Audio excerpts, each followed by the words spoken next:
This is my fairy tale presentation video for God of War, starting off with setting. The setting of God of War is mostly in Greek, the Greek pantheon. The time and place it's taking, or the time period it's taking place in, is unknown, but it's assumed to be taking place in 1000 BC. The main character of the entire plot and just series in general is Kratos, and there are a lot of side characters. One of the secondary main characters of the series is Zeus, who is in every single game at least once. And in the new game, there will be a new protagonist, Atreus, aka Loki, his son. And that's the setting for the series. The story of the God of War franchise is a long and complicated one. There are 4, soon to be 5, main storyline games and 3 side games that just are mainly about the stories between each game.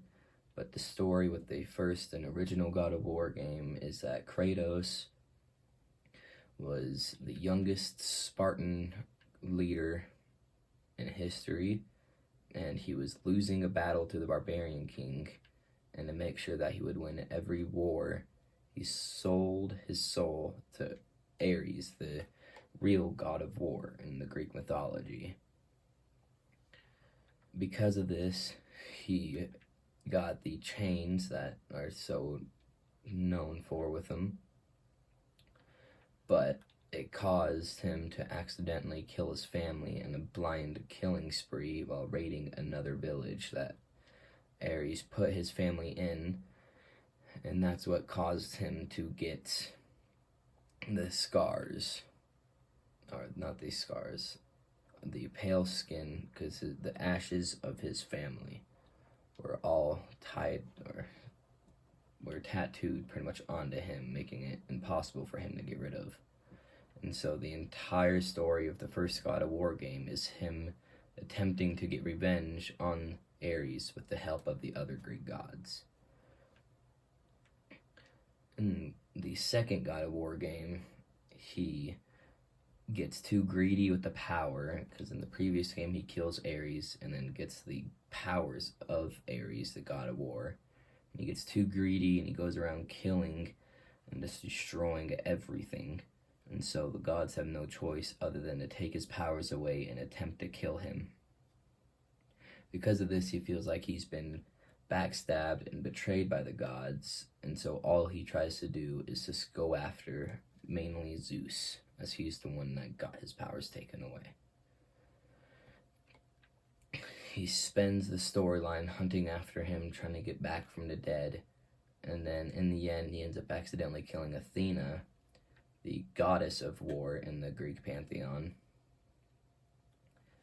And then so this distraction causes Kratos to be able to die again, but he's able to find something that helps him go back in time and get the original giants.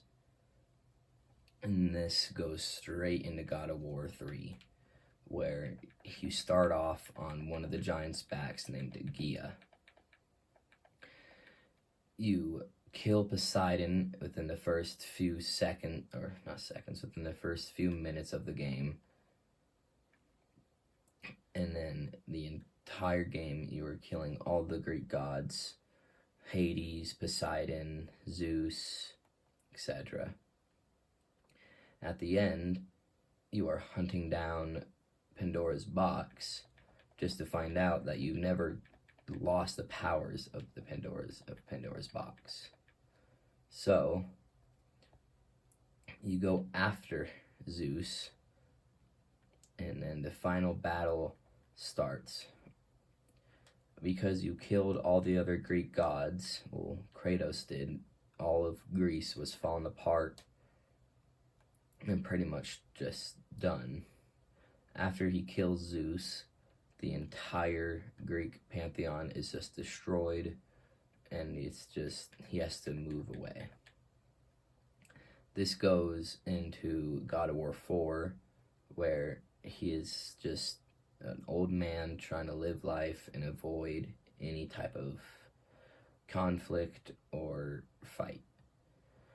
But it doesn't go out that way, and his wife dies, which causes him to have to put her ashes on the highest peak in the realms, and of course, gods piss him off, and then he fights the said gods, killing them.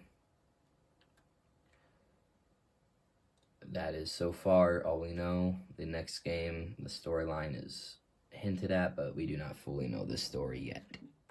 The moral of the story in God of War, I believe, is that you can't just let anger control you, as it will lead to you making mistakes that will haunt you until the end of your days. Now you gotta control your anger and never let it fully consume and control you. You have to know how to control it and when to be able to use it as a weapon if you absolutely have to. That is the moral of God of War in my eyes. Thank you and goodbye.